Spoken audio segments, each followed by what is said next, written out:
Yes, sir, we can hear you. So sorry about that. Yes, we can hear you, sir. Perfect. Sorry, I don't know what's happening to my other system. So I had to switch to another laptop. So good evening, everyone. Sorry for the 9 minutes delay. All right. So I wouldn't want to talk much because we still have a lot to cover.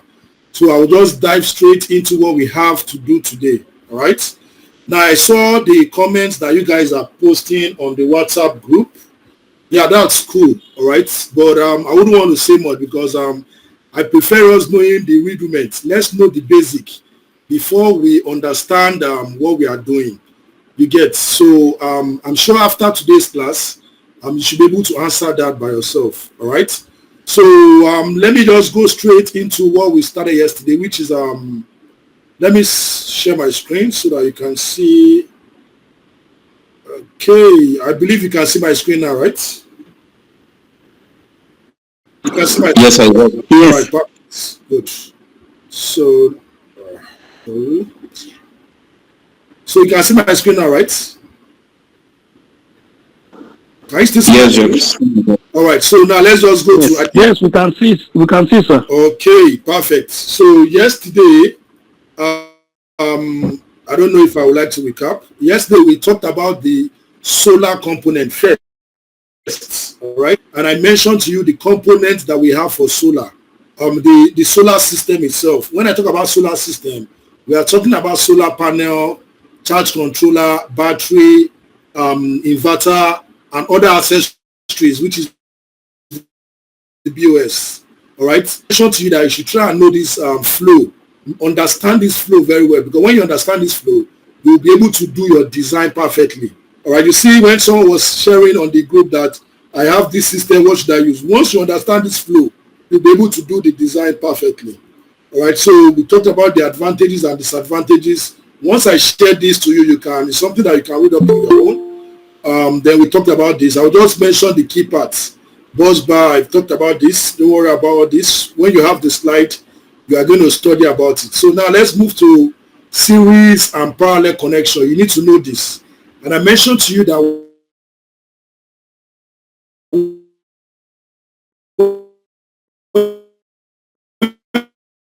connecting. So for example, now, if you have a solar panel, all right, you have a solar panel and the voltage of that solar panel is 20 and the current is 5. So you want to arrange 5 of that in series, right? So when you arrange that 5 of that in series, that will give you what? You are increasing the voltage. That is 20 plus 20 plus 20 plus 20 plus 20. That's 20 in 5 places. That will give us 100. But the current will remain the same, which is 5. All right. So once you've done that, get it in series. And when you are connecting in series, you are absolutely forming what we call string. Okay. Now, then the next one, parallel connection. When you are connecting in parallel, you are increasing the current. The voltage remains. I'll still use the example of the module with voltage of 20 and current of 5. So when you are connecting that in parallel, now the value will give us what? The current will give us 5 plus 5 plus 5 plus 5 plus 5. That's 25, but the voltage remains what? 100. So once you do that, you've connected in parallel. So you can see what we have here. We have cell coming together. You can cells in series. We have it in module. Then modules in series, one string. So when you have several strings coming together, then you have an array. So for you to connect your panels in series, you simply connect positive of one panel to the negative of the other one. Then positive to negative, positive to negative, positive to negative. Then at the end, you have the positive and the negative. So that is series connection. For parallel connection, you have connect all the positive together and all the negatives together. So that is what you need to know about series and parallel connection. And this is very, very important because when you start designing, that is exactly what you need. All right. So let's proceed. We talked about shading and half-cut cell. I'm sure by now you should know the reason why we have diode in our module. All right. I'm sure you know that. When you have this, just go through it. Then the reason why technology keeps evolving, we have half-cut cell, we have bifacial. Technology keeps evolving and it will keep going that way. So that is it. Then for the VI characteristics, we talked about the effect of solar irradiance on solar panel. And I mentioned to you that solar irradiance is directly affecting the current, not the voltage.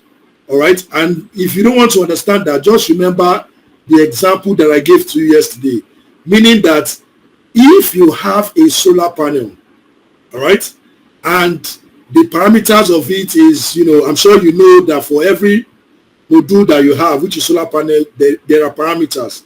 So when you check the current, probably the current is 12 amps. Now, in the morning, you shouldn't be expecting something close to that 12. In the evening, you shouldn't be expecting anything close to that 12 amps. The reason being that solar irradiance is very, very low at that time. But when it comes to 11, 12, 1, when the sun intensity is much, you should be expecting a current close to that because you have higher irradiance. All right. So that is it. Now, for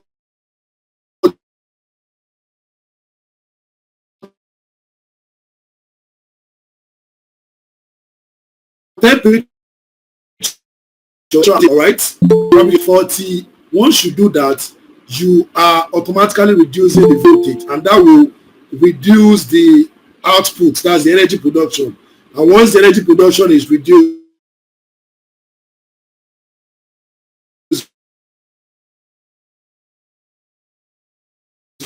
then fast affects the temp on the voltage. All right. So just take note of that. Then we saw these types of mounting structure,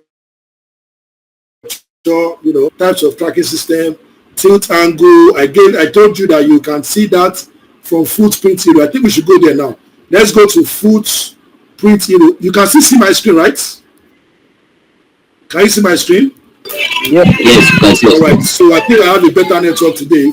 What can you see? Can you see the footprint hero? Yes. Can you see footprint hero? Yes. All right, good. So, Yes. Tilt all right, good. So when you come down, angle. sorry, what can you see? Oh, sorry. So let me just stop this and share the footprint hero. So that let me just share my screen so that anywhere that okay. All right. So can you see my screen now? All right. Yes. Yes, we can see. Can you see the footprint hero now? Can you see it? This is solar panel tilt angle calculator. Any location that you are, you can see Abuja, Nigeria. So once Abuja FCT, put the address there. Once you click on it, can you see your optimal year-round tilt angle? So that means that if I'm doing my installation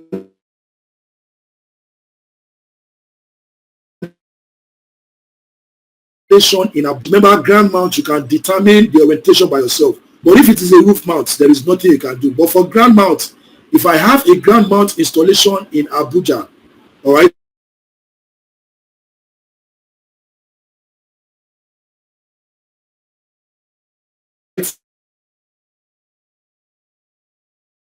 the tilt angle, all right.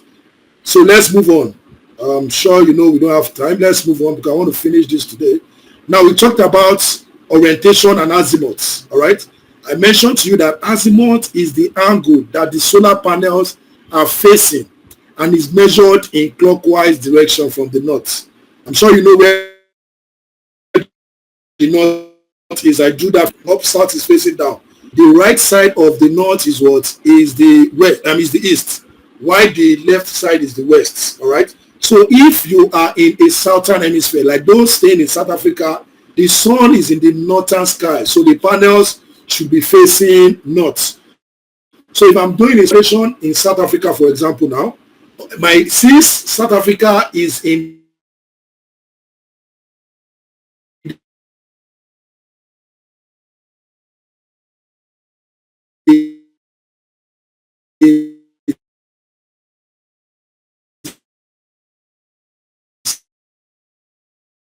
southern hemisphere mount. So you don't start to be facing south.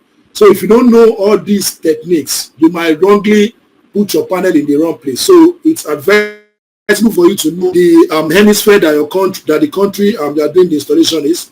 Then you face the panel in the right direction.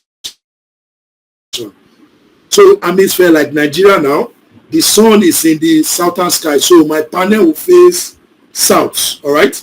Now let me do this for you. Let me just show you a map. Let me show you map.com. Oh, sorry, Google. Or better still, let me just bring out my. I'm coming. Let me just do this. All right. I want to show you so that you'll be able to, from anywhere, you'll be able to know where your maps. Let me see. Let's see this. Okay. I need someone to give me his location. Give me your location. Let me type it there. Or better still, let's just do. Let me still do Abuja. Abuja. Do number 3 Ajawo Road, Ikeja. Let me do this. Can you see this red? Can you see this red? Can you see it? Can you see? Hello, Yes, you can see. Yes, we can see that they already have a solar panel on it. Can you see?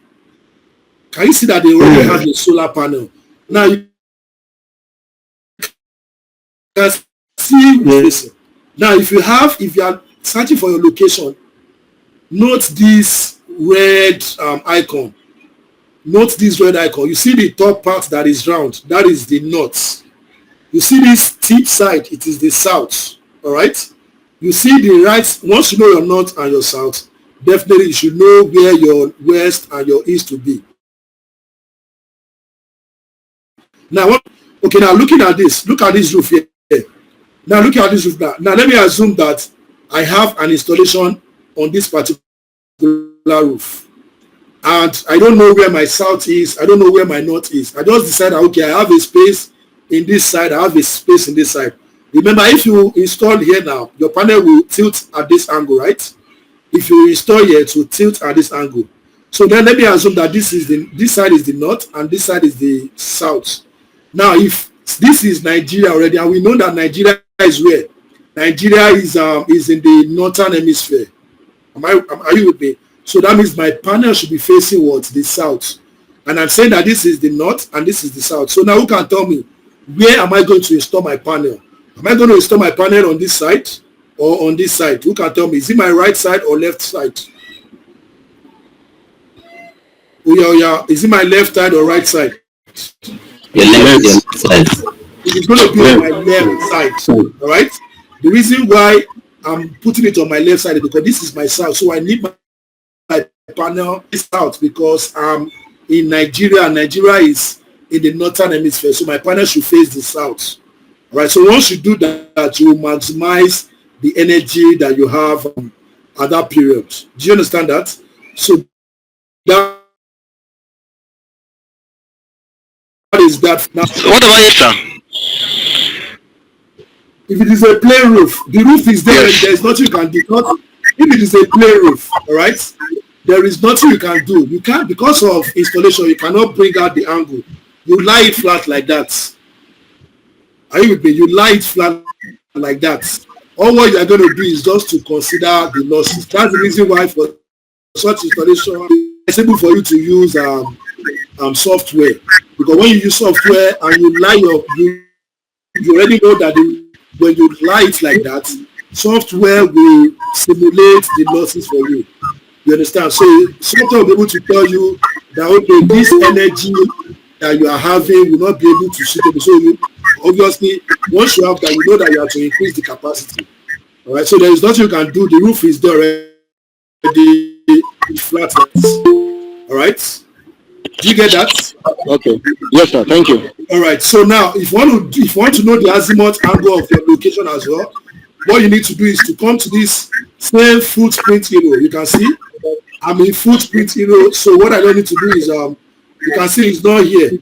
Just click on see all calculation. Once you click on see all calculation, oh, this is my azimuth. You can see calculator. So this is it. So just type your location. Let's use Abuja. is here. This is it. Basically, can you see? It's telling you 0.1 west of magnetic. So you can see here now, mod can be expressed as 180.1. Can you see? So if I'm flat pan 180.1. I don't know if you understand what I'm saying. Remember, this is Yes. remember this is your panel. Your azimuth angle is the angle that your solar panels are facing, and is measured from clockwise. If you come from clockwise, if you notice from clockwise, that this is my north, that is 180.1. Once you measure 180.1, then once you get the angle, that is where your panel will be facing. So once you have that, then you are going to maximize the energy that is accrued to that location. All right, so we have free, line brain. All right, let's move on. I think this is where we stop. We stop at shadow analysis today.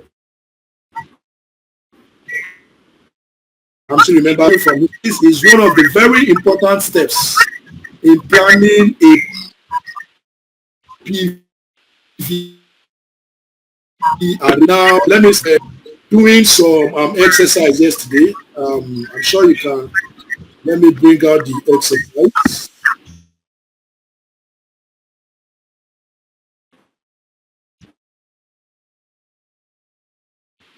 I'm sure you understand it from this side now. Let me just go to the main place. Now, this is it. Shadow creating object in the east west direction stated as this. Please mute your mic. Oh, if your mic is mute your mic, please. Thank you. All right, so now this is the main place. This is where we have the formula. So let's just stick to this. Now, if formula is represented as, its formula, that is if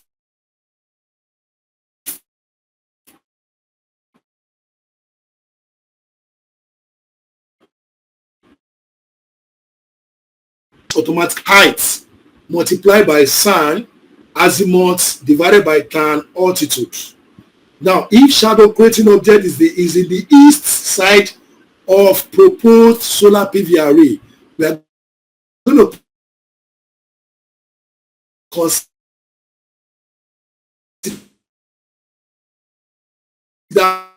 time. Now, then the next one is for the north-south direction. The formula is the same. You only change from sine to cos. All right. But in this case, we are going to consider both morning time, azimuth, and altitude angles. Now, azimuth and altitude angles for a particular location and time can be calculated. We'll get it here. Now, let me tell you this. Remember, we talked about azimuth here. Can you see? We talked about azimuth here. The azimuth here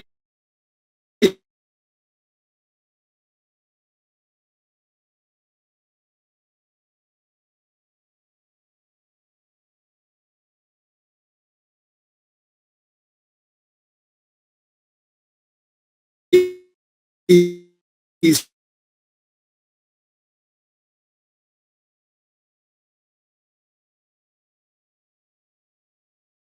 for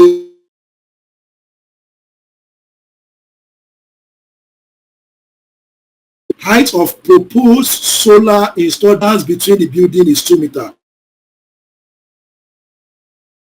Now, you see the project.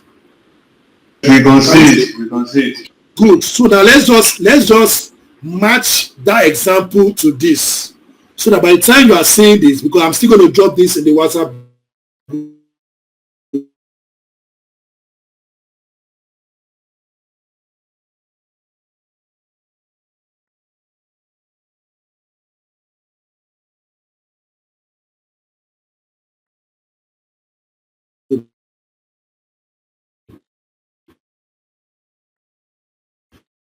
So now the high-rise building is facing the east side. All right, it's facing the east side. So let's take it like that. All right. So now let's continue from example now.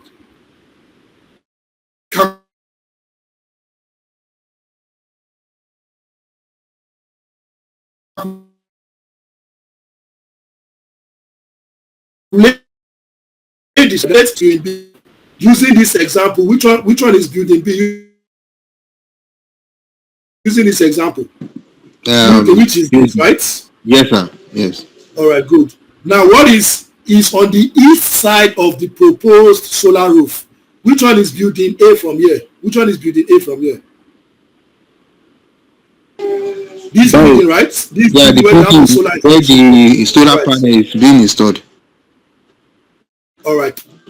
That's it. Now, shadow will be created in the morning hours. Remember, I've told you for east, you can see.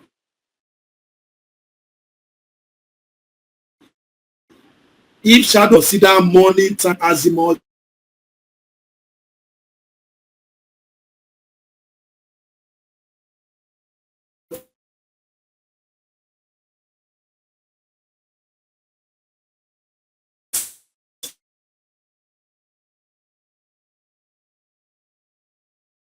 and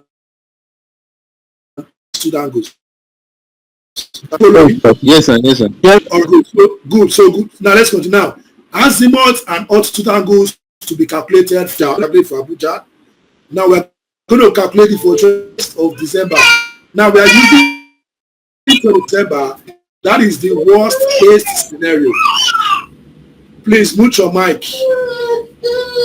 Ogunlade, please mute.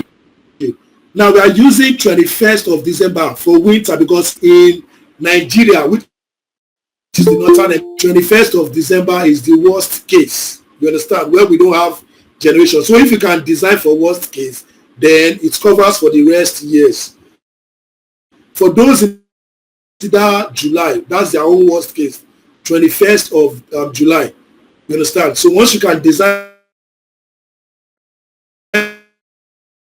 for worst case, 9 o'clock a.m. All right. Now what are we going to do? We now go to swampposition.info. Why we are going there is to get what we want to get our azimuth and altitude angle. So I'm going to type there now. Let me go to swampposition.info. So on this site, can you see the site now? Can you see? Yes, sir. Yes, sir. All right. So now you can see now. Go to swampposition.info. Go to some position calculator. I'm going there now. You can see some position calculator. I'll click on it. Now let's follow it step by step. Select continent or region. We're going to select Africa because it's Abuja. So now let me select continent or region. I will select Abuja here. Sorry, Africa.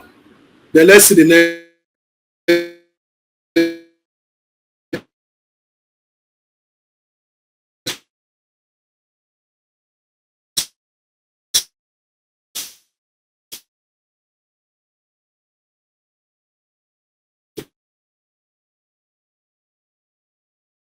One. This is Abuja. Then what's the next step? Once select, choose date to 21st. I'll choose it. You can see this is date 21st. Then I will select. If you like, leave the year untouched. If you want to, any year you like, it's still the same thing because what will happen to this year will be what will happen next year. Nothing is happening to the year. So you can decide to leave the year or you can decide any untouched. Now, click on some position calculator. So I will do that now. Click on some position calculator. You can see now that I've clicked on it. Then what is the next step? Check the azimuth and altitude for the display box. All right. So I'm going to check remember it is 9 o'clock a.m. So I will check. You can see the display box here. Can you see it here? Can you see it? Can you see? Yes, yes. Can you see 9 o'clock? Can you see 9 o'clock? So yes. You can see what the azimuth is. The azimuth is what? Who can tell me if you can see it? Call it out. What's the azimuth? You can see azimuth is on this side. Then altitude is on this side. 124. Then what is the altitude? The altitude is 30. Right?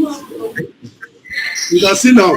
Yes. So if it is, for example, now let me just assuming the question is west side of Abuja. that means I will consider evening hours. All right. If I'm considering evening hours, which is that's 3 p.m. 3 p.m. I'll just come to 3 p.m. Where's 3 p.m.? That's 15. 15. This is it. I'll use evening time. This is it. I'll use 229 as the azimuth and 41 as the altitude. Is that clear? So now let's continue now. So that's, you can see now it's already a 124 and 30. Now then the next step is 2. Relative height of shadow creating object. What is the relative height of the shadow creating object? Height of the shadow creating object is 8. All right. Height of the creating, this is it. This is 8. All right. Remember, this is 8.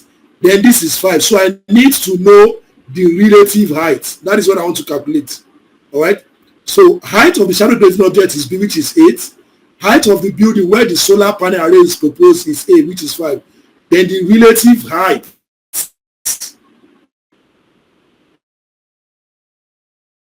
is 3 meters. I'm sure you remember, if you are calculating if you want to know the shadow length depends on position of the sun in the sky, which we've been able to achieve by getting the altitude and the azimuth. Then we need to know the height of the object, and that is what we are calculating. All right, that's the relative height we've just calculated. We need the height. So when to now calculate the shadow length, just put the formulas. You already know what the height is, which is 3 meters. Then sine azimuth is 120. Then tan. Once you do that, you are going to get 4.3 meters. All right. Now, hence 4.3 meter shadow distance needs to be left from building B in the west direction. Now, since the existing building, since there is a distance, I'm sure you're not, since there is a distance here already, which is 2 meters. All right. So what you need to do is now to subtract. That will be 4.3 minus the 2 meter. So the total distance will now be 2.3. So what I need to do now is that I need to measure from this side to this side. I need to measure 2.3 meters. So once I've got to the 2.3 meter, then from there I will now start installing my solar panel. I will leave this space for shadow. Do you understand that? So that is basically how to get the shadow analysis. That's how to do your shadow analysis. All right. But software will do it for you without stress. But it's good for you to know the manual method. Like I keep hammering on manual, so that if the software is even doing anyhow, you will know how to maneuver your way. All right. All right. Oguke, ask your question before we move to action. Can you hear me? Yeah, speak out. I can hear you. Okay. Now, this very wasted money wasted project. Was it that they did not do this calculation properly? Yes. They did do shadow analysis. That's the reason. Shadow analysis by moving it a bit further. It's possible. Yes. Yes. What they ought to have done is to do shadow analysis. Once they do shadow analysis, they will know that they will know when the shadow they will know the highest shadow that this building can go on this particular proposed solar installation and roof. So once they've done that, they will know that this is where the shadow can get to. Then they will just move the installation and start from this. So it is obvious they didn't do shadow analysis. That's the reason why it's a wasted project. All right. So if you are doing an installation, for example, now, yesterday I told you that there are some buildings you might be seeing, for example, a commercial bank in Nigeria, yes, Sterling Bank, for example, you realize that for every of their ATM, they have solar panel on top of it. But the main building, you might be wondering, the main building might be casting shadow on the roof, on the panel. Probably they must have done shadow analysis to know that this is where they are to put it. However, if they didn't do shadow analysis, then that means it is a wasted project. Do you understand that? Joshua, your hand is up. Your hand is up, Joshua. All right. Thank you so much. Yeah, I was going to ask that there are some people that say that solar panel does not really need sun. Just let the day be break. Once there is day break, the panel will be receiving. That's what I've heard other people say. Is that true? Yes. So now let me just expatiate what they've said. Now, when you look at this now, if I have done my shadow analysis, all right, and I realize that I realized that this building is casting shadow on this roof around 7 a.m.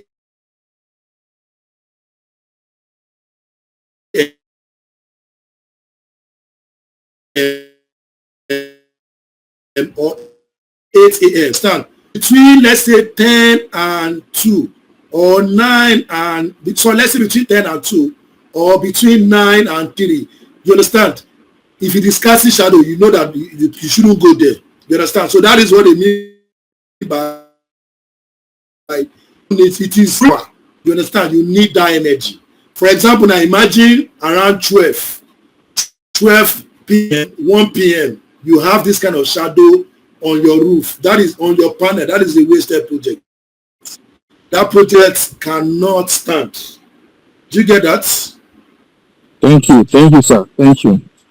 You're welcome. So if you see some project, if you see some installation and you see a building beside the installer and the installation, probably they must have done their shadow analysis and they realize that it is only casting shadow maybe by 7 a.m., 8 a.m., 9 a.m., 4 p.m., 5 p.m. It's good to go. But you see between that peak sun hour, it shouldn't. It shouldn't. All right, Ogwa, your hand is up. Ogwa Morris, quickly ask the question. Yeah, thank you so much for the presentation. I have got your explanation is very clear. The said analysis may be due to a building. I have a question. Okay. Sometimes you might be mounting a solar panel on the ground, and due to the size of the plant could be big, and you need to leave some space between the panel. Yes. How do we deal with that situation where you need to analyze? That's internal spacing, right? That's internal spacing. Yes, we'll get there. Internal spacing, we'll get there. All right, okay. We'll get there. So what Igwa is trying to say is this. This is what you mean. This rows. You can see this panel here. Can you see my mouse? You can see there's a space between these two panels. Can you see? This is one row. This is another row. Can you see it? Hello, can you see this? Can you see this? Yes, you can see it. Yes, you can see it. Good. They actually did shadow analysis to ensure that this first row will not cast shadow on this other one. In fact, when you look at the middle, you can see something like a transformer. Can you see it? Can you see transformer as well? Can you see? Can you like transformer in the middle? Yes, you can see. Yes. They've also done shadow analysis on this to know that these are the spaces that we need to leave behind so that the transformer will not cast shadow on this panel. Shadow is a menace when it comes to PV generation. You must try and avoid it. All right, so now let's continue. Okay, so this is what it was talking about. Distance between PV row. Distance between PV row. You can see the distance between this is one panel and this is another panel. You can see row spacing. Can you see it? This is row pitch. This is row spacing. So now how do I do my calculation so that by the time this one is hitting this panel, it shouldn't cast shadow on this other panel? It is still the same procedure that we've done. All right. So the first step in calculating internal spacing for your module is to calculate the height difference from the back of the module to the surface. Calculate this distance. You calculate the height, this height here. Can you see? You calculate this height here. And how do you calculate the height? You use the, what's it called? Use SOHCAHTOA to calculate your height. Obviously, you will know what this is. Let me just show it to you so that you understand what I'm saying. Let me bring out paint. All right, you can see my paint, right? So this is, now, every solar panel have length. You will notice that the length of solar panel might be 2.989. I'm giving an example, but then the height is 0.035. Then the width is let's say 1.133. Now, the height that I'm referring to here, the height I'm talking about is not the height of the module. The height I'm referring to is not the height of the module. The height I'm referring to depends on how you arrange your module. I'm sure you know that if I'm doing a ground mount installation, I can decide to arrange my module either in portrait form or landscape form. All right. So if you arrange your module like this is portraits. All right. And this is landscape. Are you with me now? So if I arrange my panel like this becomes my width. This is my width. This is my length. This is my length, and this is my width. Are you getting me now? So now let me come back to this. So now let me assume that I decide to arrange my panel. I decide to arrange my panel in portrait form. Let me do it this way. Portraits. Are you with me now? Portraits. So if I should arrange it in portrait, this is portraits. Can you see it? So when I do that in portrait, I need someone to tell me. Yes, sir. If I arrange it in portrait, is this the length or the width? If I arrange I'm assuming that this panel is in portrait. Is this the length or the width?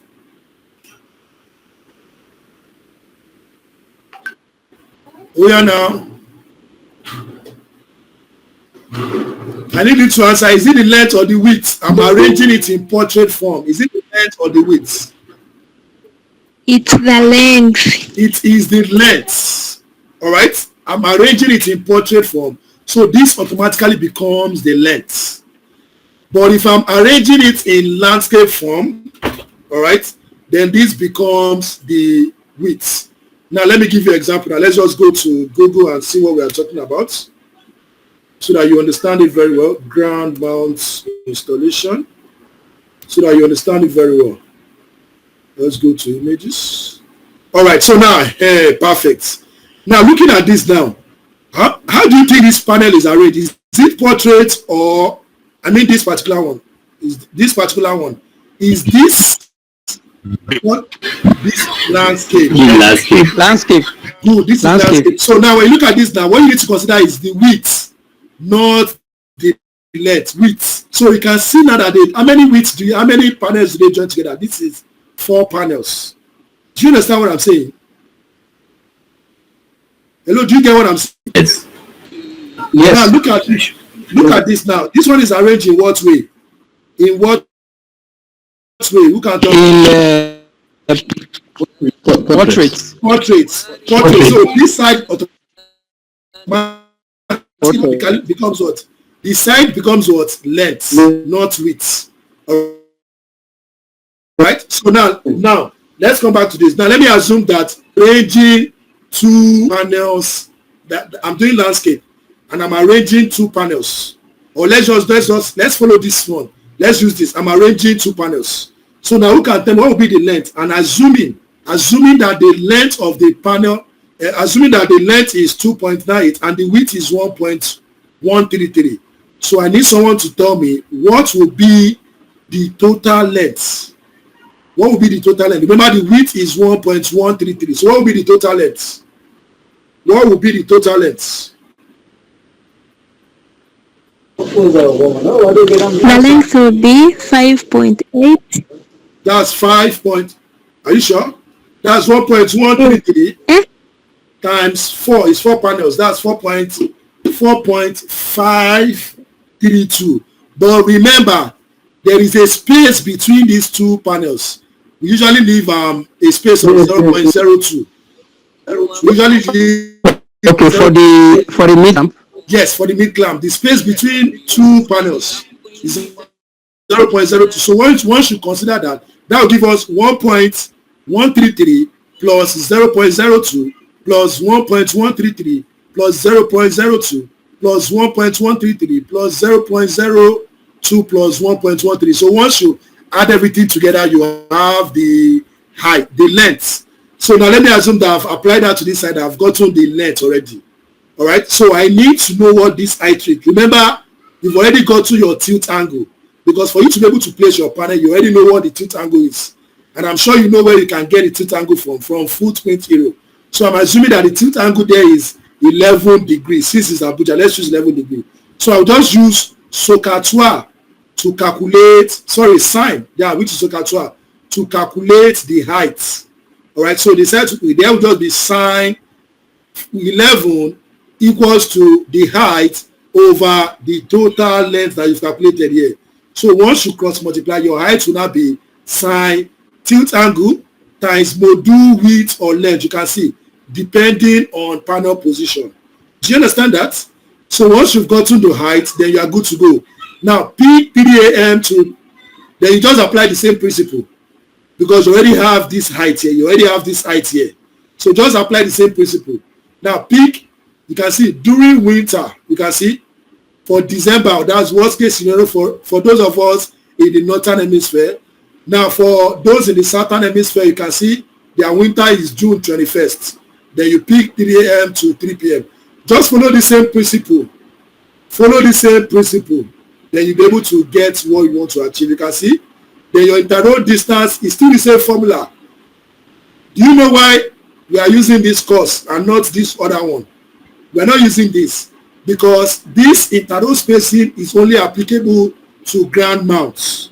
And for ground mounts, there is no how you can decide to put your panel in the east or west direction. It's either it's facing north or south. That's the reason why we need to consider this particular one for cost. So just apply the same principle. You are going to get the distance that you need to leave behind when installing the other panel. I'm sure this is clear, right? I'm sure this is clear. So that is how to calculate interroll spacing. Any other question? All right, let's move on. Now, let's move to PV parameters. Let's move to PV parameters. Now, when you look at this now, for every PV, now what is it? Who can tell me? What is the name of this panel? This is half-cut cell, right? Yes, it is an half-cut cell. It is not bifacial. You can see that the junction box is at the middle. You can see that the junction box is at the middle. Now, if you are doing your design, the parameters that you need from the solar panel, you need the maximum power. This is the power rating of the module is 540. You need the open circuit voltage, which is 49.65. You need the short circuit current, which is 14 amps. You need the voltage maximum power, which is the VMP, and that is 41.8. Then the IMP, which is 13.01. Then the maximum system voltage is 150. Now, do you know the meaning of this maximum system voltage? The maximum system voltage means that if you are going to arrange your panels in series, remember for series you are increasing the voltage. If you are going to arrange your panel in series, you must not exceed this 1,500. Now I need you to tell me, when you look at this, use this VOC 49.65. Let's just start with that. Now, how many of these panels do I need to arrange in series so that I won't exceed this 1,500? I need you to tell me. Sharply do that. How many of these panels do I need to arrange in series to exceed the maximum system voltage? I need someone to tell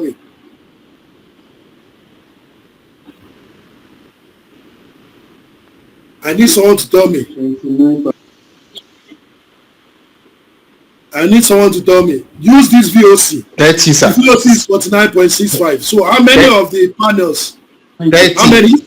30 panels. If you do 30 panels, if you do 30 times 49, 30 times 49.65. 30 times 49.65. 49.65. That will give me 1,489. You can see that I'm not exceeding 1,500. Do you understand that? Now, if you arrange more than 500, you will damage. In fact, your installation will be nothing to write home about. You understand? Your installation you might fry your installation. All right. So you need to to take note of this maximum system voltage. Now the solar cells, you can see the solar cells, that's 144 per module. You need the length, the width, and the thickness again. In case you are designing using software, you need the dimension. You also need the weight again, in case you are installing on roof, and the structural design is asking you how many panels are you installing and what is the weight of each panel. So you need the weight. Then what else again do you need? You need the maximum fuse rating. Will help you to know if you are to arrange it in parallel. Don't worry, when we get to design, you're going to see how I'm going to be using all these parameters. Then very important parameters again, you need the temperature coefficient. You need the voltage, you need the power, you need the voltage and the power especially. The current might not be effective, but you need the voltage and the currents. Now you said you can use 10 panels. In some other part of the world, you might not need that 30 panels. You might even need less than that.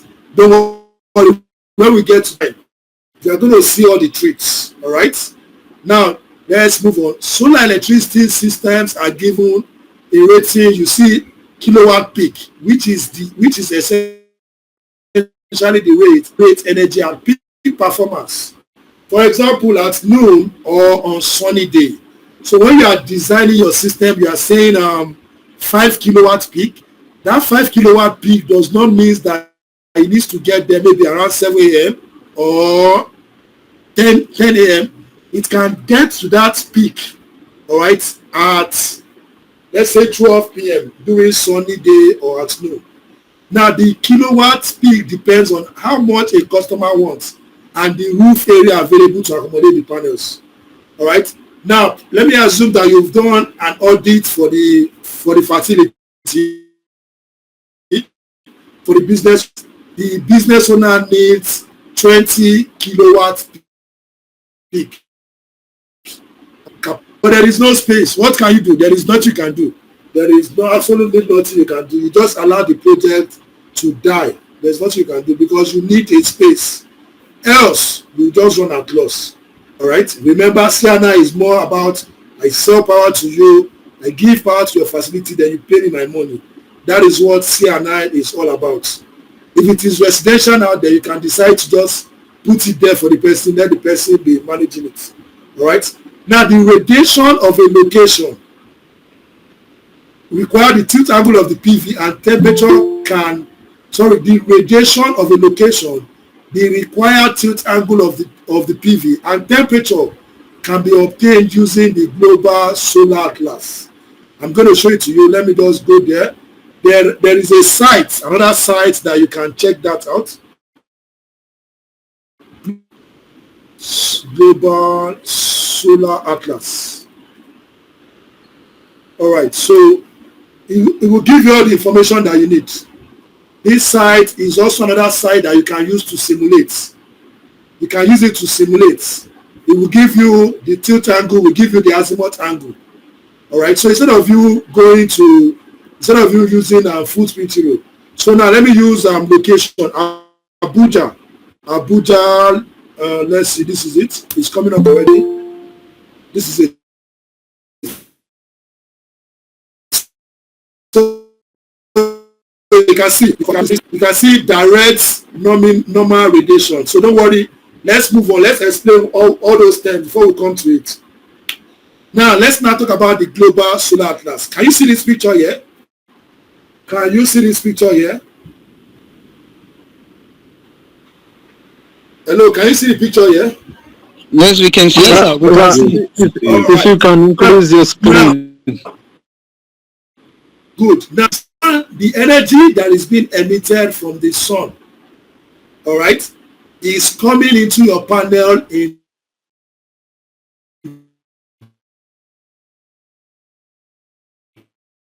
two ways. All right. So the radial simply means that the energy has been obstructed already by clouds and some other obstacles in the atmosphere before it touches your panel. So you can see here now, You can see we have two. Diffuse radiation is coming here. Direct is also coming into your panel. So these are the two types of irradiation that make up the energy that your power, that your energy, that your panel is given. All right. We also have albedo. Check any of your. That's the reason why in some installation you realize that they are putting gravel for a ground mount installation. They are simply looking for reflection. You can see it's hitting. This is part of the albedo. Some can, if you check PVC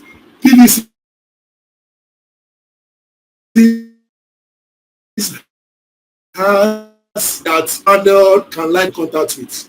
You understand? So albedo also affects the energy generation as well. All right, so now let's move on. Now, solar atlas. There are 4 magnitudes related to solar irradiation.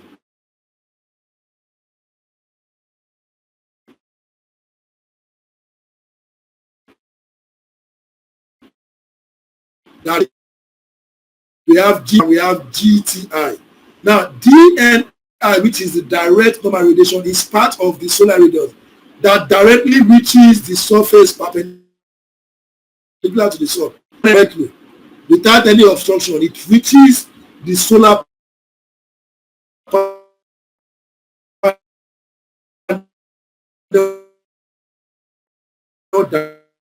direct this and falls horizontal to the ground. So you can see it has touched the atmosphere and other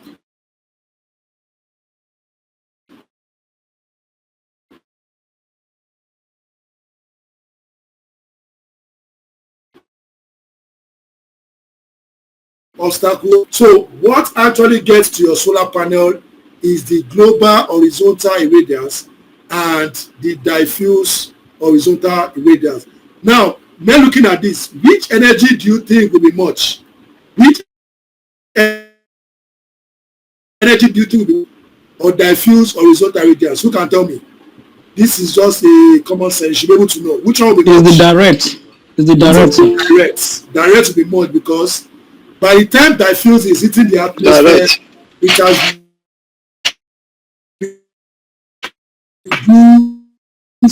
all right.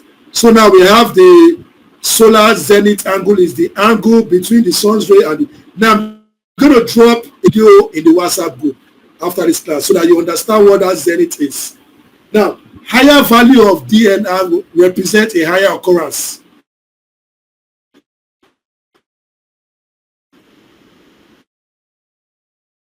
If it is higher, that means we have higher atmospheric pollution or higher vapor, water vapor content in the atmosphere.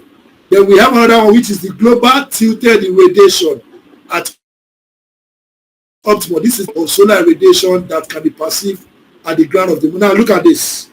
You can see this picture. This is fixed horizontal. Now your panel is lying on the horizontal. Can you see it's lying horizontal? But this one is tilted. So obviously this tilted one will have more energy than this particular one. All right. So now the PV potential is defined as the unit and indicate the kilowatt hour. Now there is what PV potential has to do with what energy can I derive from. All right. Now if you are in a particular location, you might have a higher PV potential than somewhere in Nigeria. All right. Now in Nigeria, now I can say that the PV potential in Kano is higher than the one in Lagos. All right. So now this is the side. Let's now go to the global solar atlas. Now we are going to see all these parameters. Now you can you see the global solar atlas? Can you see that direct normal radiance for Abuja now? The direct normal radiance is what? 117.6 kilowatt hour. Can you see? Can you see the diffuse horizontal radiance? Can you see that this is higher than it? Can you see? Can you see that the global tilted angle is higher than this? Now, what I call PV potential, this is the PV potential. Can you see? Yes, so I can do per day. So that means that in Abuja, the peak 1 hour for Abuja is 4.3. Can you see it? The peak 1 hour for Abuja is 4.13. So can you see the tilt angle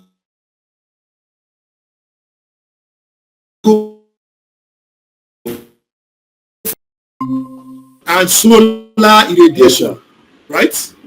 Yes, sir. Yes, sir. Yeah, it is. Now, if you check the data sheet of a module, there is always written efficiency. Let's go to this. You can see the module 5. Now, when you look at this, that there are several conditions, that's STC, that warrant this panel to have an efficiency of 20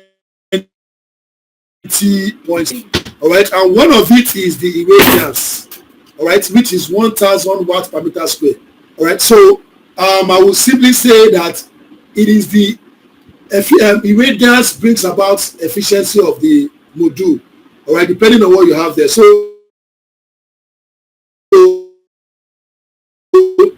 all right, so you might be using your irradiance might be get maybe 300, 400 and the rest. So once you get 300, definitely what your you know what the power generation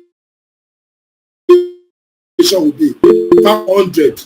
So the efficiency will just be 100 divided by 500 times 100. You understand? Get it? Do you understand what I'm saying? Yes, sir. Thank you. So it's actually directly proportional to the efficiency. Do you get that? Yes, sir. All right, okay, your hand is up. Your hand is up. 30 seconds, please. So that we can move on. 30 seconds, please. Can you hear me? Speaker, I can't hear you.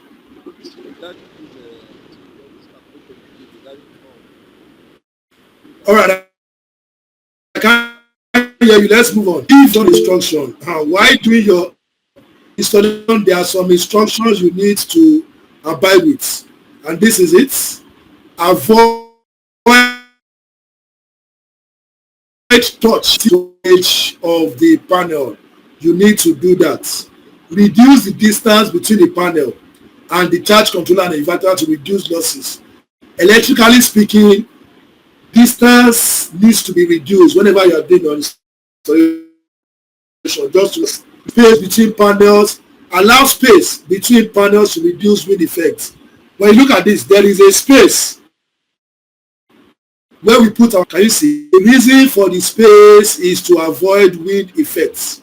Because if the wind is coming, it can blow off your installation. But once the space is there, the wind can expansion. Now, avoid obstacles and shadow in front of your cells. We've talked about this. Earthing should be done for the enclosure and fixing components of the panels.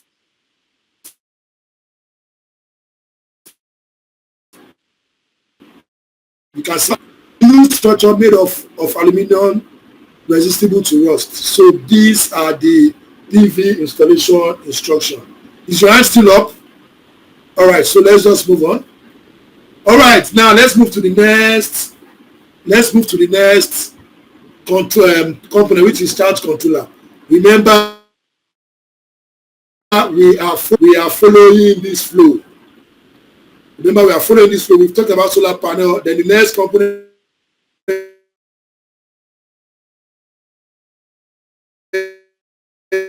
is what regulates. Sorry. Okay. Ask your question. Sorry, please. Are we going to have this material? This material you're using for us? Okay. All right. So now let's continue. So this charge controller. Now you can see a charge controller now. Solar panel is entering into the charge controller. Now then I'm powering. Now you can tell me this bulb, this load, is it an AC load or a DC load? Who can tell me? It's a DC load. Because there is no inverter and this is a charge controller. So now let's see. Now some of you are asking a question as now let me try and clear something now. I want to clear something now because is like that is saved. That I will to you. There is nothing like that. Now, your panel is actually going inside your right? Now, your solar panel, your charge controller has, and it has an input and output. Input is for solar panel, output is for battery. So if you see any charge controller data sheet, you will see solar panel, you will see battery. No, let's move on. You see it. You see what I'm talking about. Now, what is the function of a charge controller? It regulates the voltage entering the battery, protects battery from over discharging according to the rate of discharge. Now, contains sensors to protect the battery from high temperature to increase the lifespan of the battery. Now, let's see maximum power track. You notice that I'm not talking about PWM. For C and I, PWM is a waste of money. All right?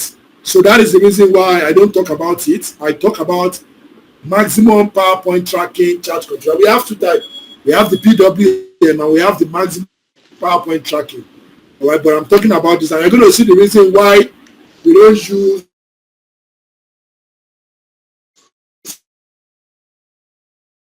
PWM with efficiency in the 94.98%. They can save a considerable amount of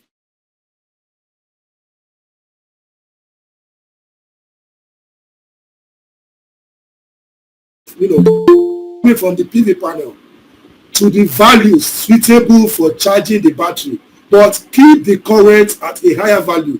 This is what PWM cannot do. All right. Now let's read this again. MPPT will reduce the voltage coming from the PV panel's value suitable for charging the battery, but keep the current, enables the solar panel to operate at its maximum power point, or more precisely. Now let's see here. This is what I'm talking about. Now when you look at this, this is a panel, right? Can you see this panel? Now, yes, you can. You need to understand it. Now you can see 250 watts. Can you see it? VMP is what? 32 volts. IMP is what? 7.8 amps. You can see now the MPPT gets instruction from the battery. Once it senses that the battery voltage is 12 volts or 24 volts or 48 volts, it sends the signal to the parameters that are coming from the PV panel. Right? So you can see now that the 32 volts, because this battery is 12 volts, it regulates the voltage that is coming from it to what? To 12 volts. But it increases the current. Instead of having a current of 7.4, you can see you have 20.8. So by the time you multiply this, 72 multiply 32.8. Let's do that. Everybody, let's 32 times 7.8 to give us what? You can see 249.6 watts. That is the energy. Also 12 times 20.8 will also give us what? 249. So it's something. PWM. Do you know what PWM? Let me assume that what we are using is PWM. Do you know what PWM will do? PWM will only reduce it, all right? And the current will still remain the same. Do you understand that? PWM will leave the current like that. So for PWM, now if I have 37.8,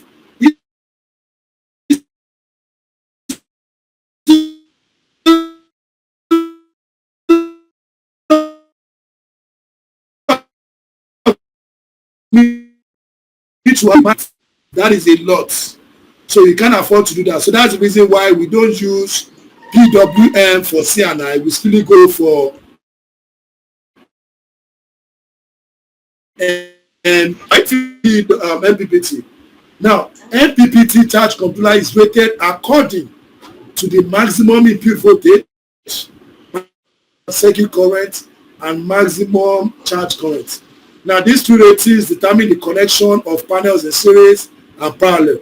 Now, voltage rating, you can see voltage rating is maximum voltage of the panel multiplied by number of panels in series.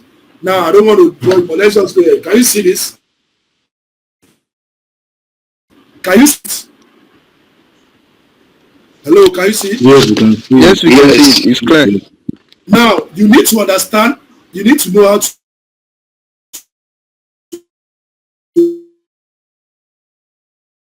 understand 3 voltage. You can see this first rule, they are talking about battery, When you get to, you can see 48 volt. So these are all talking about battery. So that is that and output. Now when you come to, you can see maximum PV short circuit. Can you see? Maximum PV open circuit voltage. Can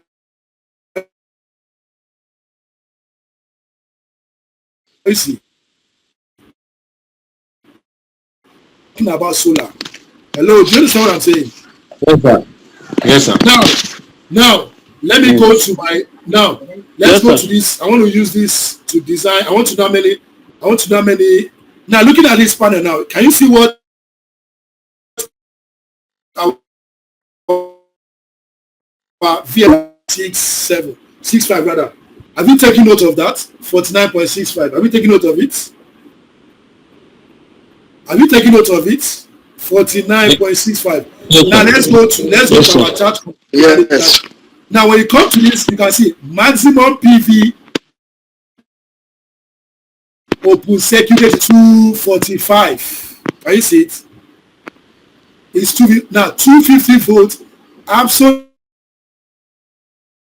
245 volts start up and operating.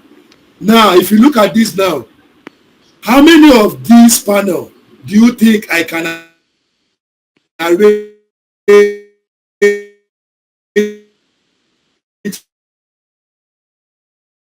in? That is only of right. Do you think I need to arrange a series?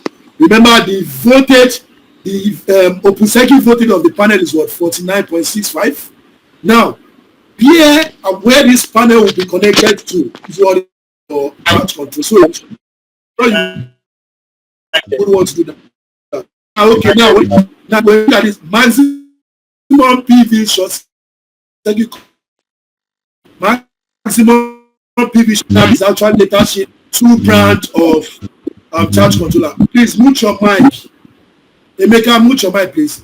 Now this data sheet is actually for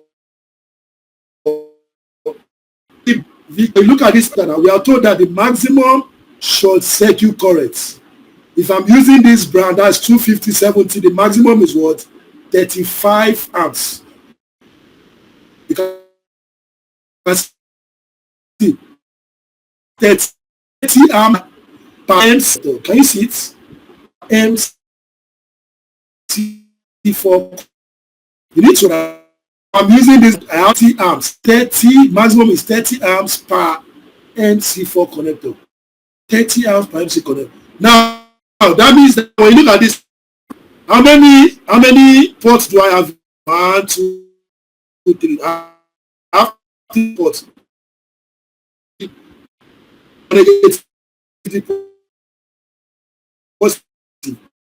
That's MPPT here. MPPT. MPPT.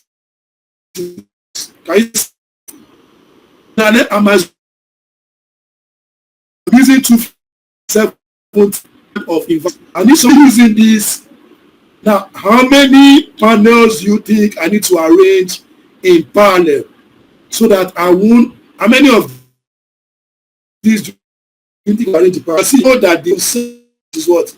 14. Can you see? 14. How many do you think I need to arrange in parallel? They are told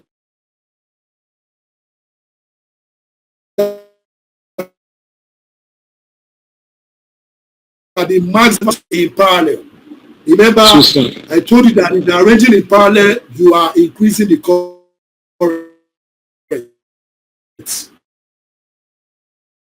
Remember, that will try this charge controller. How many? Two, sir.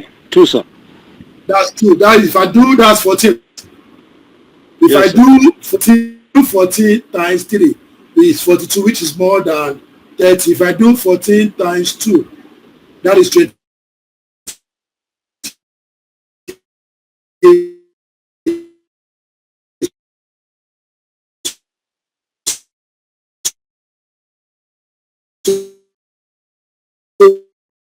I need flow. Let's go back to this flow. Let's go back to the flow. Let's go back to this flow. Now, going by this flow. Yeah, following through, I just want to ask a question. From the data sheet and from the, for example, for the device you use, the Victon device, I saw that the device has 3 MPPT. Now, from the data sheet that was displayed, it showed, I think one of them showed about 3,000 watts or 3,000. Let me go there. Okay.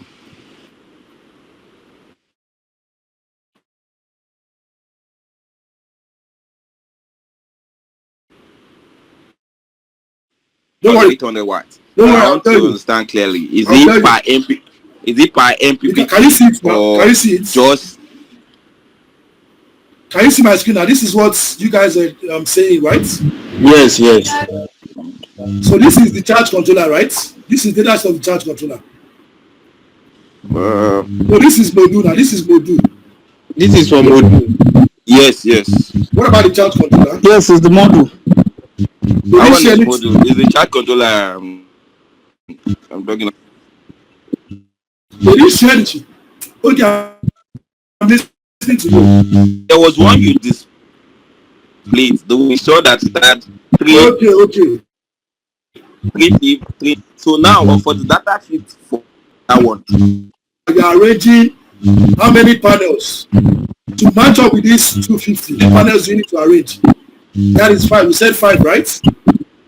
yes, 5, sir. We said 5. Good. Now, when you say 5, now what again you need to do is you need to match up the currents. That is when you do that 5, you are going to get application. There are 2 ways to do it. Let me show you the first, going by this divided by the PV capacity. So once you divide it by the, let me assume that the PV capacity is I'm assuming that the PV capacity. Right. What I was trying to ask is examples have like dual MPP. Some charge controllers have like, from like the Victon on you showed now. Yes. There's like 3 MPPT on that Victon. Yes. If you check this, you can see nominal PV power 48 volts 1. So it's per. This is 4,000. Do you get that? So okay. So for clarification, 4,000. So we are saying that that's 4,000 times 3. So that charge controller can hold 12,000 watts. That's 12 kilowatts power. Yes. Okay, that's what I will. So that means that now when we are doing this now, remember we realize we are doing let's say we are doing how do I put it? Now when I said 1,000 watts, remember we used 4 panels, right? That's 4 panels. So that means we are going to realize how many panels? 12 panels. So that means that you need to arrange that 12 panels to either to match up with this voltage, because it met. If you didn't meet this condition, your system might not maximize the power efficiently. So you need to maximize. So there are a lot of data sheets. All right, there are a lot of data sheets. In our case study, I will be bringing in another data for us to interpret. So if you are doing any design, it is very, very crucial for you to know how to interpret the data sheet. If you are not clear, reach out to the OEM of that equipment that you want to use so that you can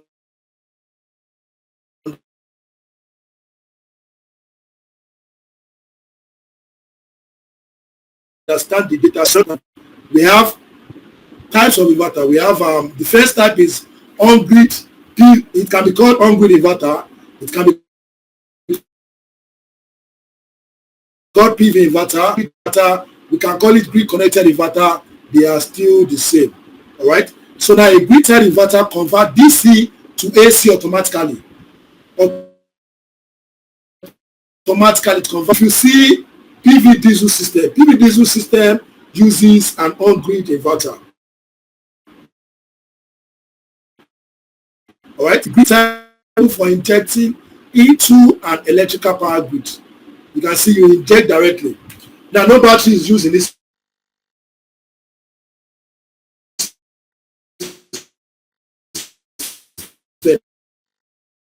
There is no battery inside. You match the voltage and phase of the generator or grid side wave AC. You can. I think I've mentioned this to you. That's what I mentioned when we started. I talked about synchronization. So this is basically what synchronization is all about. If your generator is 415, right, and you are using a single phase grid-tied inverter, and the single phase grid-tied inverter is 240, sorry, you cannot match both of them. You cannot synchronize both of them together. All right, so that is what the synchronization is all about. Now, in case of fault in utility or grid, the inverter automatically shut down in order to prevent hazard to maintenance crew in the grid. So you can see what I'm talking about. That is to say that there is no reference voltage to shut down automatically. That means that on-grid inverter cannot operate independently if there is no battery. I don't know if you understand what I'm saying. I've talked about that. It cannot operate independently. It needs the reference voltage from your grid or generator, and the reason is because of protection. You can see, to prevent hazard to maintenance crew. So this kind of inverter has only inbuilt DC and output AC. You can see the inverter here now. The solar panel that is bringing the DC enters into the inverter. The inverter goes to A, then supply to the house. You can see the grid now. The grid is bringing the reference voltage. You can see it's bringing the reference.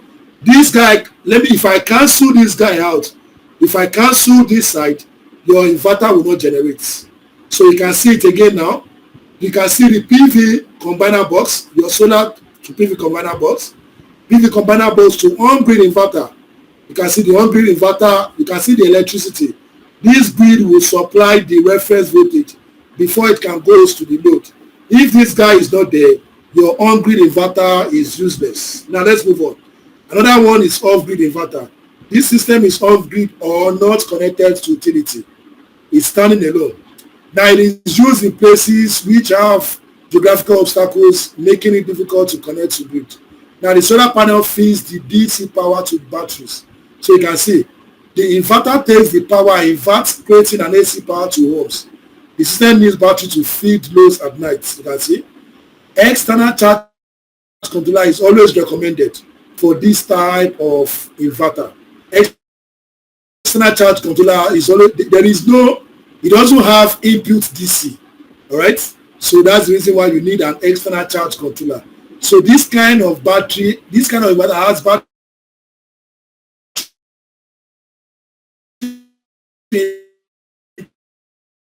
input.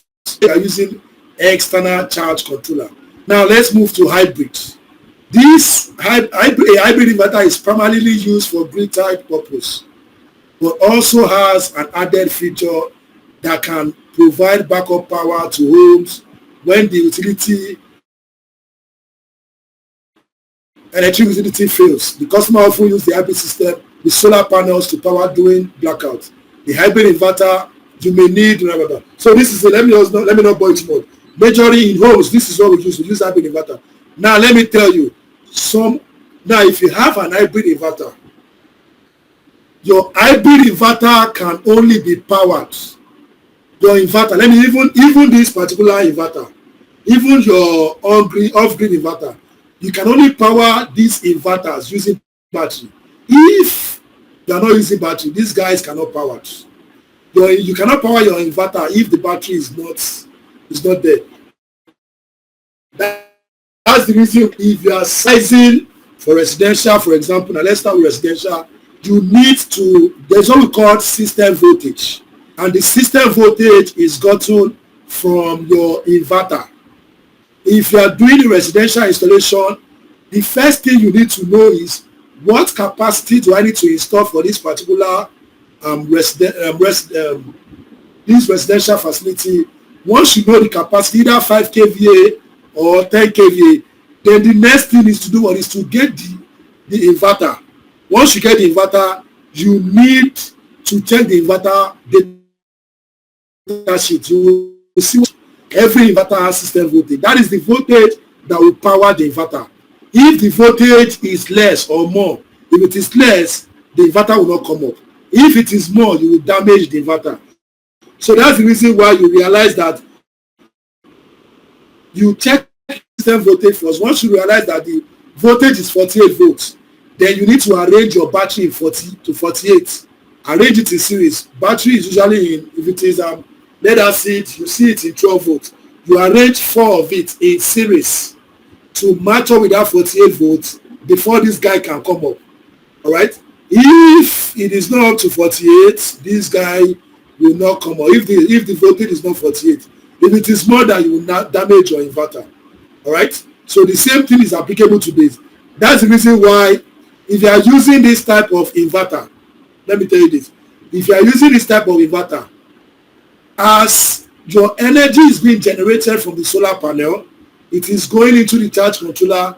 Charge controller is entering into, is regulating it into the battery. Automatically, this guy is taking it automatically. None is going directly to the client facility. It is from this inverter that it will now go to the facility, to the user. I don't know if you understand what I'm saying.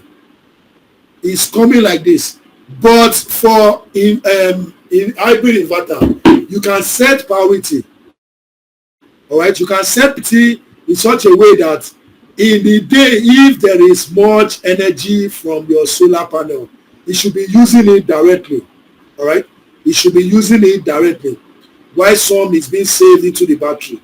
All right, or if you realize that, okay, there is no sun, then grid will come. If there is grid availability, then grid can come up and be powering the facility and be charging the battery.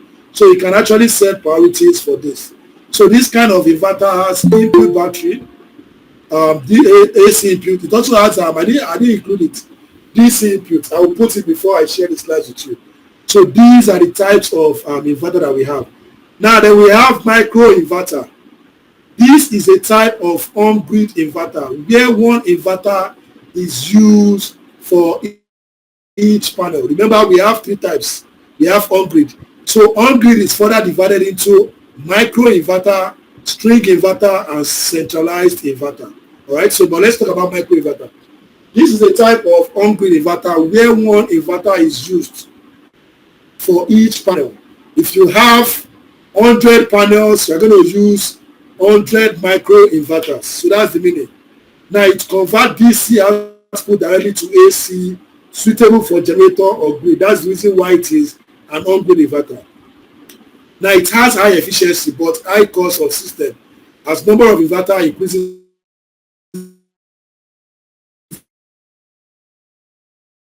the number of solar. When orientation is regular or where shading covering some section of the module. Now let me tell you, this is how you do it. Now you use pro inverter when you realize that you have a space constraint with your installation. All right, and you realize that if I'm going to do this, maybe you have a building and a roof. One side is not available. It's not enough for you to put your solar panel. So you do a panel here. You can decide to put one panel at one side, put one panel at one side, put one panel at one side, put one panel. All right. So if you're going to achieve such installation, it is advisable for you to use your micro inverter. I don't know if you understand what I'm saying. Now what I'm trying to say is that let me cancel this. Let me cancel this. Open another one. Say is that if I have let me assume this is a roof. Let me assume that this is a roof. All right. I have something like this. I'm sure you know that there are some roof like this. Can you see it? There are some roof like this. Now you realize that the space here is not enough. All right, you put one panel here. Let me assume that let me just assume it's a small house. It's a small house that this space can only take one one roof. This space can take one panel. So if you put one panel here, put one panel here, put one panel here, put one panel here. At the end you have 4 panels. If you now take these 4 panels, you now connect it to an on-grid inverter. All right. Normally, maybe a single phase on-grid inverter, the system will not be efficient because the orientation is different. So for you to have an efficient system, it's advisable when you put one panel here, use your micro inverter. Put one panel here, use micro inverter. Put one panel here, use your micro inverter. Put one panel here, use your micro inverter. Then the AC, you just run it down. You understand? Or you have a shading in one particular, you have a shading here, and you realize that maybe you have one panel and you realize that there is a shading that will be covering this panel. All what you need to do is just to isolate that panel. You can use micro inverter for it.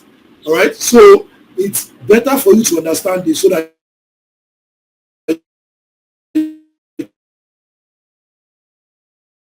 can be two phase. You take it down to this, connect it. You can see micro inverter, join them together to this house. So that is how micro inverter works.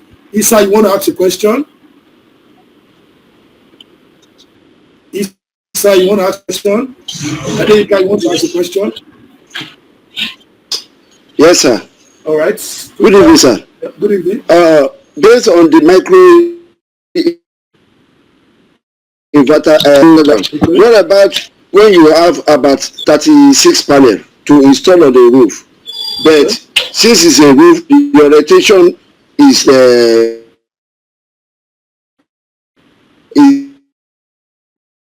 bit difficult together and become one micro inverter.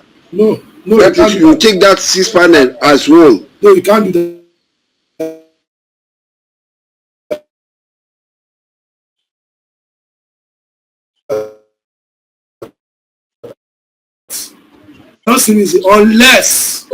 Unless you check the data sheet of the micro inverter and you realize that the voltage can actually accommodate. I've not seen such before, sir. I've not seen such, but I foresee that there should be something like this. But what micro inverter is known for is one inverter standards. I have a question, sir. Okay, ask the question. If all the output from each of the micro inverter,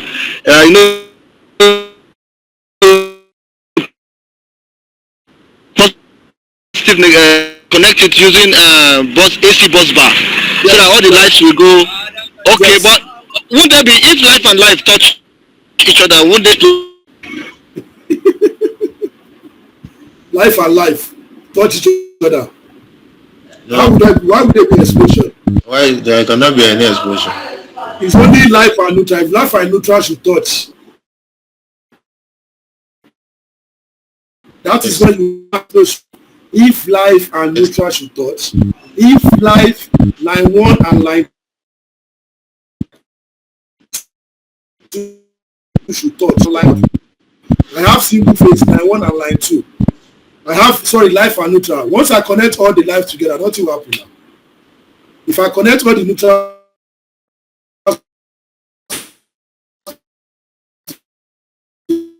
together,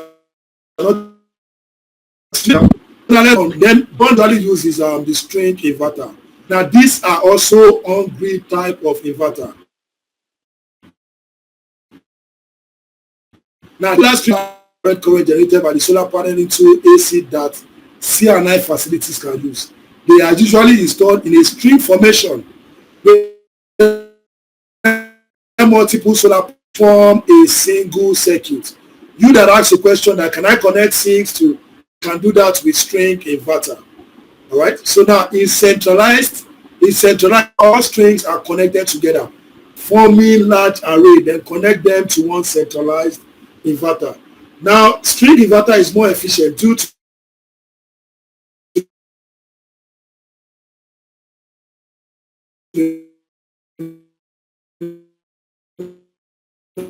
number of string inputs. So one panel here, I have another panel, this orientation I have, you can see now with this type of roof, how many orientation do I have here? I have 4 orientation. Am I right? I have 4 orientation. Am I right? Yes, 4. Yes, sir. Now, good. Now, if you have this type of installation, it's advisable because for some have different types of MPPT. They can have 4 MPPT. So if I'm using 4 MPPT, what I'll need to do is I'll connect this one to one MPPT, this one to one MPPT. So you separate the orientation to different. But for centralized, you can see, let's use this. You can see string inverter. I will connect panels. I can connect 22 panels in a series to my string inverter straight up. I'm not connecting it to anything. I'll just run it directly. All right. I can connect 22 again, run it directly, connect 22 again, run it directly to my inverter.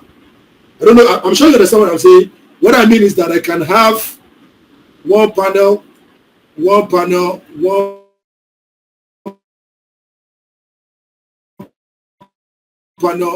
up to trainers. Then I'll please connect them. Then at the end, I'll have positive and negative. So I'll just carry my positive and negative down to my inverter straight up. Then I can arrange another one, connect it to another string and so on like that. So that is how string inverter works. But for centralized inverter, I can have 22 string, 22 string, 22 string. Then I'll bring everything to a combiner box. All right, a combiner box. A centralized inverter, I'll bring it to a combiner box. All right, so the combiner box can be maybe a 12 ways. Let me see if I can get a combiner box. I will show you. I will drop it in the WhatsApp group. Let me get a combiner box. I'm coming so that you understand what I'm talking about. Let me show you how box looks like. Let me show it to you. A second, please. Coming. Okay, so this is it. I've seen it. I'll drop it in the WhatsApp group now so that you can see it. Then I will bring it out to explain. Okay. All right. So I've dropped it now in the WhatsApp group. So now let me show you how the combiner box looks like. Can you all see it? All right. So can you see it now? Can you see my screen? Can you see my screen? Yes. Can you see my screen? So now Yes. this is a combiner box that centralized inverter used. Now, this is it, where you have this cover. This cover, if I open this cover, what you have here is what? It's a bus bar. This is one bus bar for your life. This is another bus bar for your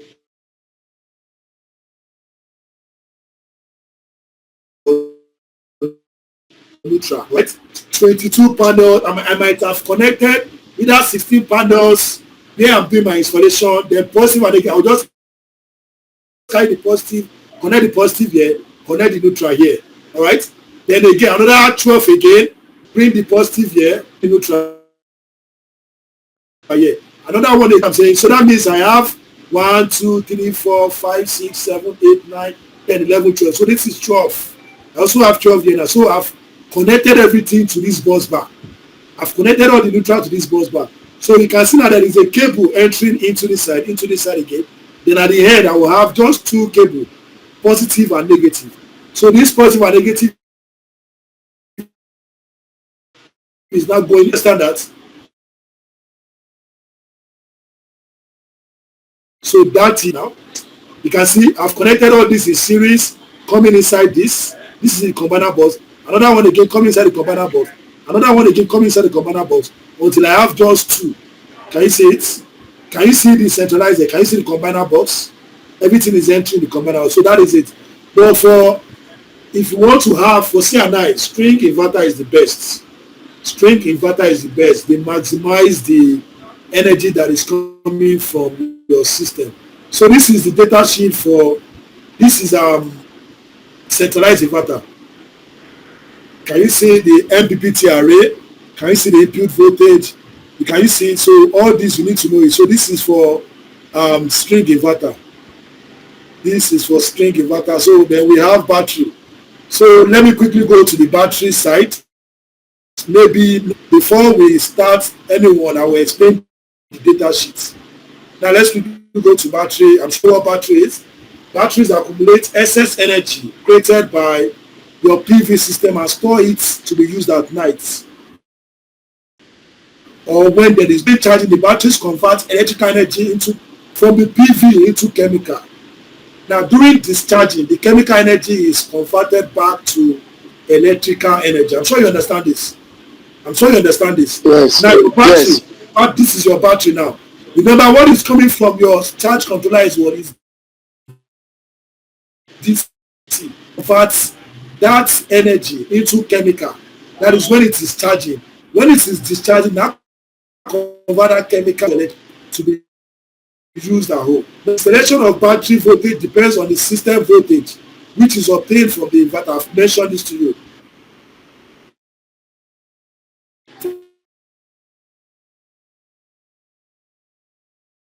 For you to know check the nominal voltage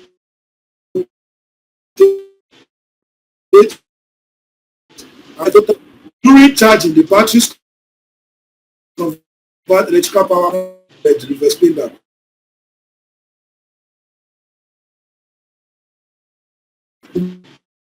Night or when there is no other input. Alright, I think I've explained all this. Batteries are connected in series. So you can see the series connection. For the same thing, for series connection, you connect positive. For parallel, you connect positive to positive, negative to negative. You don't cram series and parallel. Alright? It depends on what you see. It depends on your installation. Now the voltage will increase, the amp hour remains the same. But parallel, positive to positive, negative to negative, the voltage will remain the same. The current, that's the amp hour, is increasing. Now there is what we call C rating, battery capacity and C rating. Now what's battery capacity? It is the energy that is stored in a battery. Now the battery capacity represents the maximum amount of energy that can be extracted from the battery under certain specified condition. That is the reason why you need to understand the battery data sheet for you to know how to use it. Now, your battery is measured in watt hour or kilowatt hour or amps hour. Watt hour or kilowatt hour or amps hour. So if you are buying battery, these are the ratings that you see your battery. Lead acid are usually in amps hour. Lithium is usually in kilowatt hour. They are still the same thing. The most common measure is amps hour. Amps hour is what? Product of discharge and the hours of discharge. Can you see now? Product of discharge currents and hours of discharge. So when you understand this, you'll be able to know that, okay, this is what it is. Now, let me assume that, I want to ask you a question. Let me assume that I'm buying a battery of 10 kilowatt hour. That is the capacity of the battery, 10 kilowatt hour. Now, during discharge means that I'm taking from the battery. Charging means that I'm adding to the battery. So during discharge, which means that I'm taking from the battery, that means load is being consumed from the battery. So now during discharge, I'm taking 5 kilowatts. I'm taking 5 kilowatts from the battery. Now, who can tell me what will be the backup hour? How many hours will the battery last?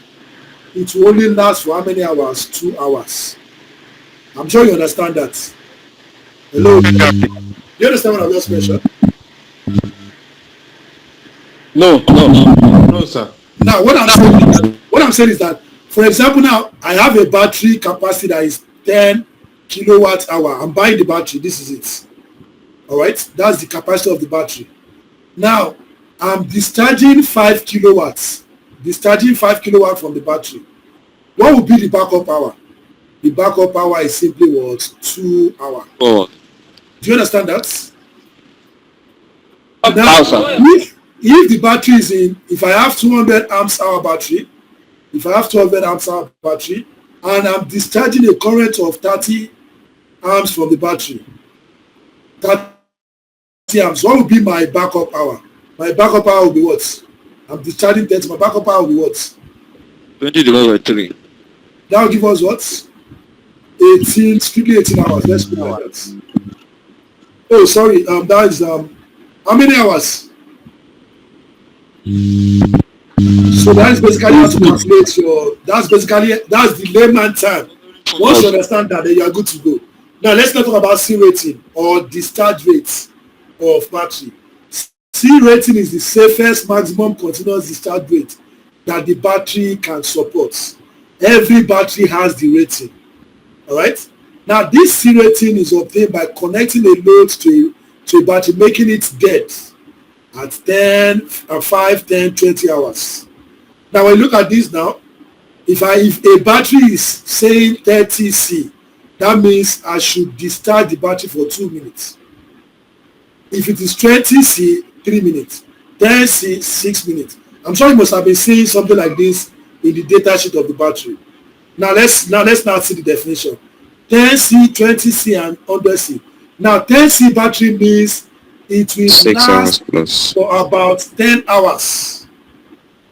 It will last for about 10 hours. That means 10 hours. That means I need to discharge 10. That means I need to apply a load of 15 amp, and it should not discharge within less than 10 hours. If acted otherwise, that battery life decreases. So I'm sure you can understand the reason why you bring a battery now, you now start complaining after 2 years that the battery is no longer serving you. It's because of this. Your C10 for 150 amps battery, you should be able to discharge it for 10 hours. If you are discharging it less than that, you will reduce the lifespan of that battery. It's not that it will not work, you just reduce the lifespan. All right? Now the same thing for C20. If the C20, for example, C20 for 150, it means that it should last for 20 hours. How many amps should you discharge? That is 7.5. With this condition, that it should not discharge within less than 20 hours. That C100 ratings means that 100 hours. Anything below that will reduce the lifespan of the battery. All right, so these are the standard means of using battery. Now, cycles of a battery and depth of discharge. Now, the cycle of a battery is the number of charge and discharge cycles that it can complete before losing its performance. Now, if you check a battery now, you'll be seeing 1,000. They will tell you 1,000 per cycles. That's the lifespan. 1,000 cycles. Now, if it can do if a battery can do 1,000 cycles, I'm asking a question now. If a battery can do 1,000 cycles and in a day and recharging it just one time in a day, that means you have just one cycle in a day, right? How many years can that battery last? I need someone to tell me. How many years can that battery last?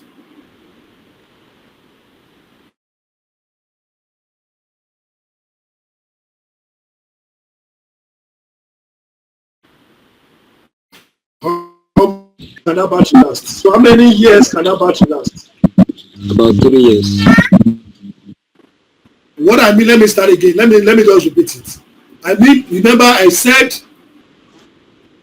a life cycle of a battery is the charge and discharge cycles that it can complete before losing its performance. All right. Now, charging and discharging of a battery represents one cycle. For example, now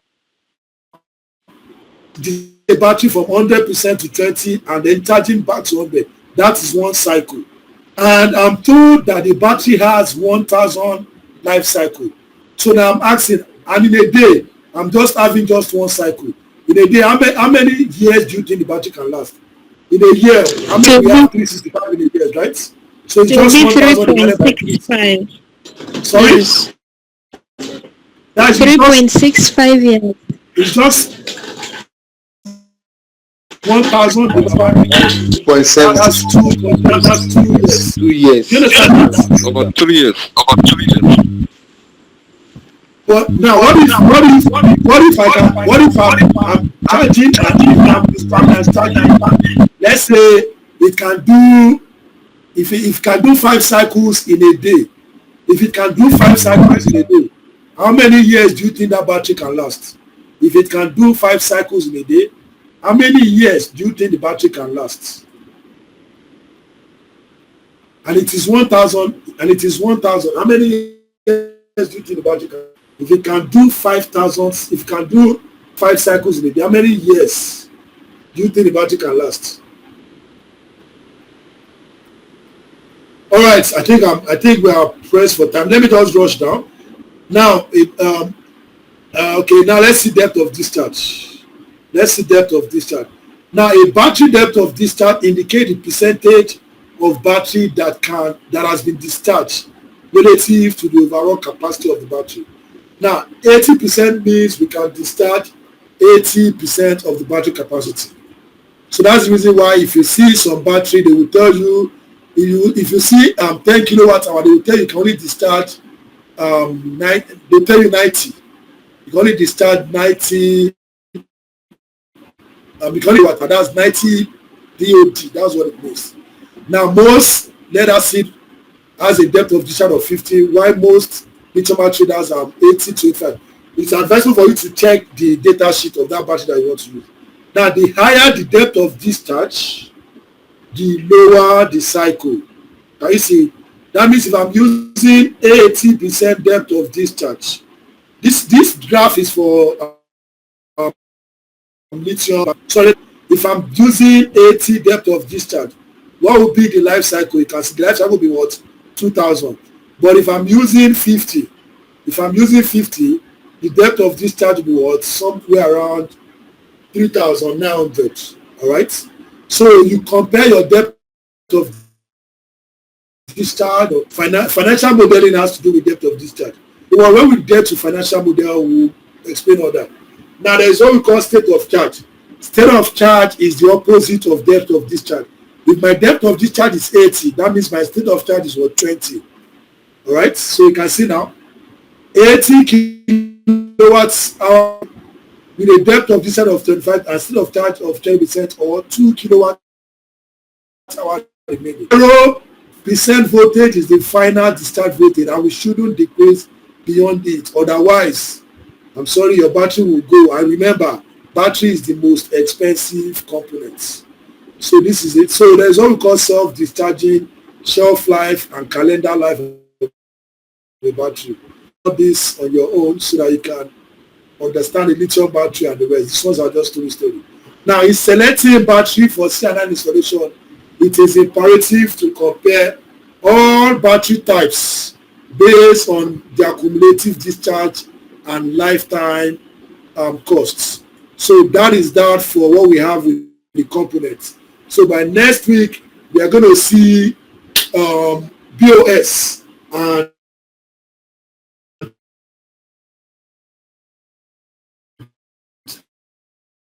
PVD. Gmo, look more, your hand is up. Oh yeah, you guys should answer. My battery is low. Oh yeah, ask your question. Hello, sir. Yeah, I can hear you. The lights. So quick sir.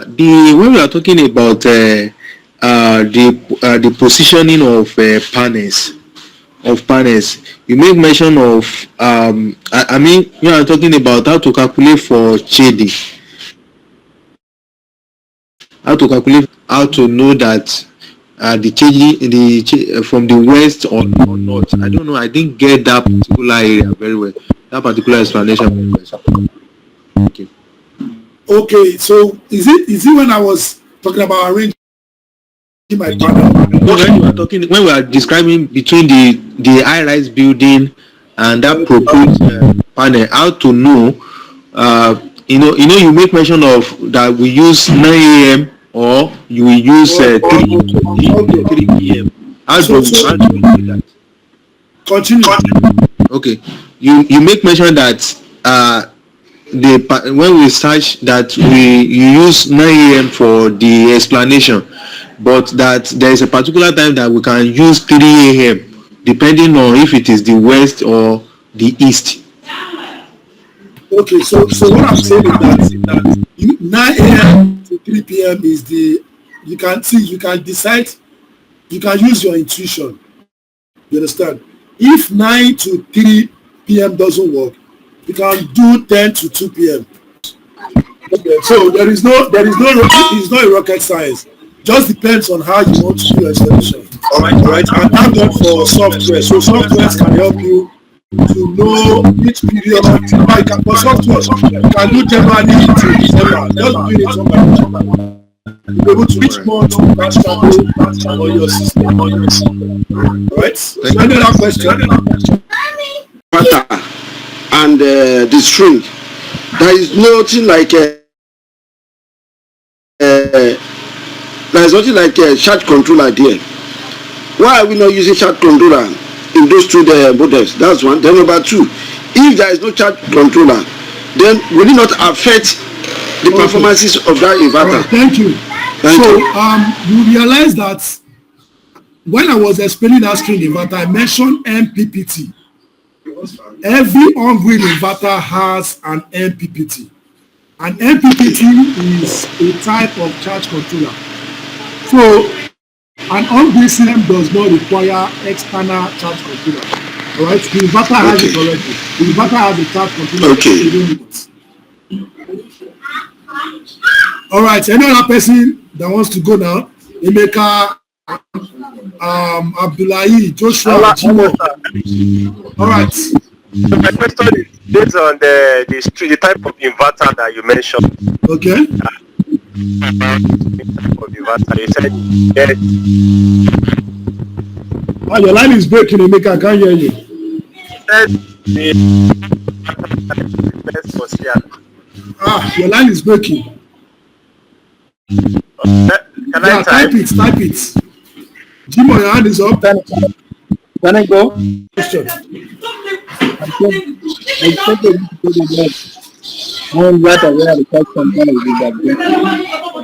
can't hear you.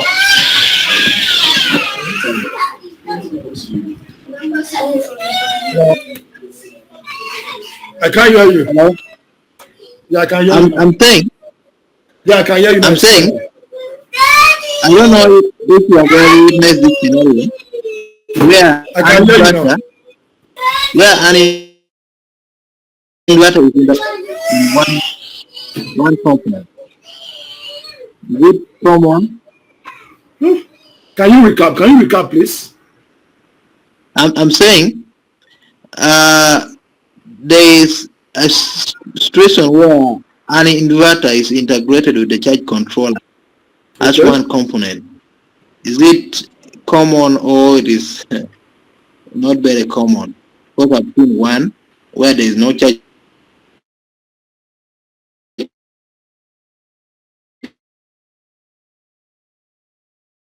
controller. You don't need the external charge controller.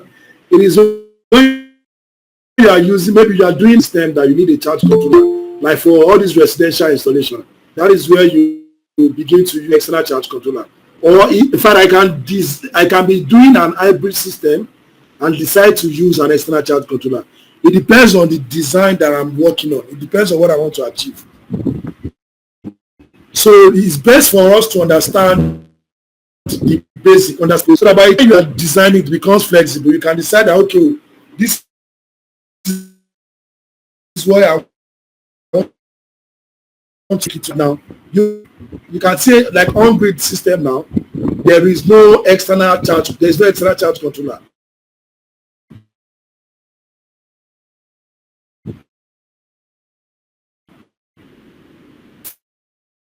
For all right, Emeka is asking, in a string inverter, please, okay, do we have to connect multiple strings of PV modules in series into the inverter, and how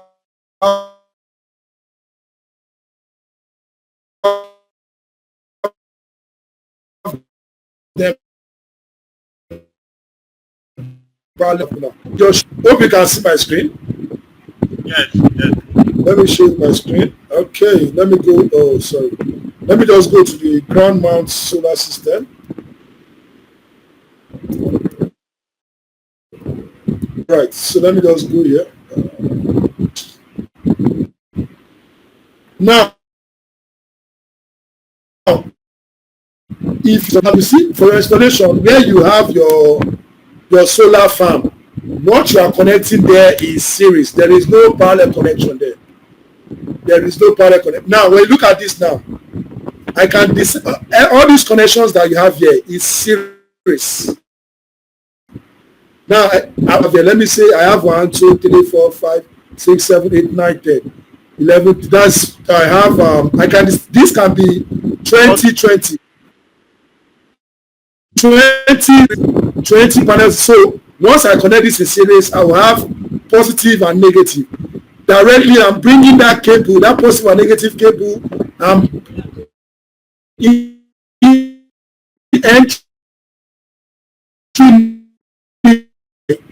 then I want this positive and negative in the series. Bring your positive and negative wire, connect it directly to your string inverter. All right. So there is no in your solar farm. There is no where you start doing your parallel connection. No, what you have there is series connection. Series connection. String inverter. All right. So it is absolutely string. You are not connecting the parallel. Do you get that? I mean, at the output, at the output, what you have is AC. At connecting DC, it is DC AC. So what you have at the output is AC. So it is 3 phase. Just your line.